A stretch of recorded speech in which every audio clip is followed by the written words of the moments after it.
The other day, my friend and I were talking about the 7 deadly sins, but it was cut short because we couldn't recall all of them. How many of the deadly sins can you recall? If you're not sure, that's okay because you're going to be learning in this video the 7 deadly sins.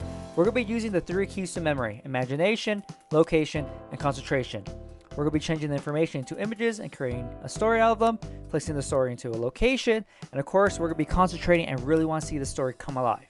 So the location of the story is going to be in a graveyard because the 7 deadly sins. So that makes me think of a graveyard. Now that we have the location, let's start with the story. So the first sin is envy.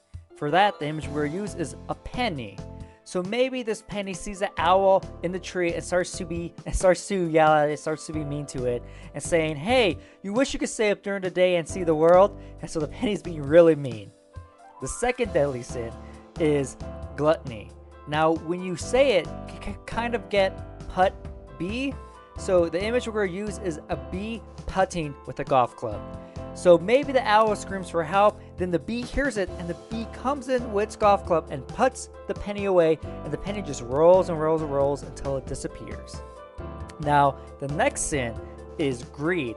And for greed, we're going to picture a money bag. So maybe the bee is flying away but notices a money bag on the floor, flies down, picks it up, and takes it away, and has all the penny's cousins in there. So the next sin is lust.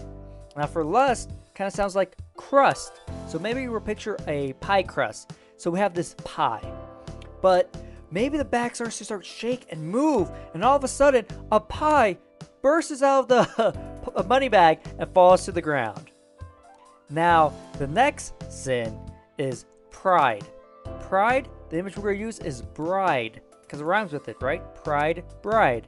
So maybe this bride is walking and trips over the piece of pie, and she makes sure no one's looking and picks up the pie and starts to eat it.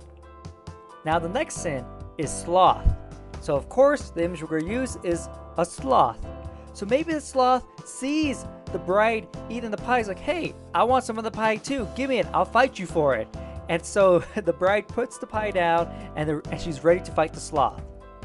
Now the last sin is wrath. So for wrath, sounds like bath. So we're going to picture a bathtub. So maybe the sloth realizes that this bride is pretty scary and doesn't want to fight her anymore. So the sloth jumps into his bathtub and slides away and just hides. And there you go. You just learned the 7 deadly sins with this weird and crazy story. And who knows? You never know when you might need to use this information and when it will come in handy. If you enjoyed the video, subscribe to my channel for more videos on how to remember all sorts of information and how to improve your memory. You can also follow me on Facebook and Twitter. The links to those are down below. If you want to learn all the memory techniques and learn how to apply them to all sorts of information, you can check out my memory improvement program. The link to that is down below as well. Also, if you want to start competing at memory competitions, you can check out my memory competition training program. You will learn absolutely everything you need to know to compete at your first or next memory competition. Look forward to my next video and get ready to get the best memory of your life.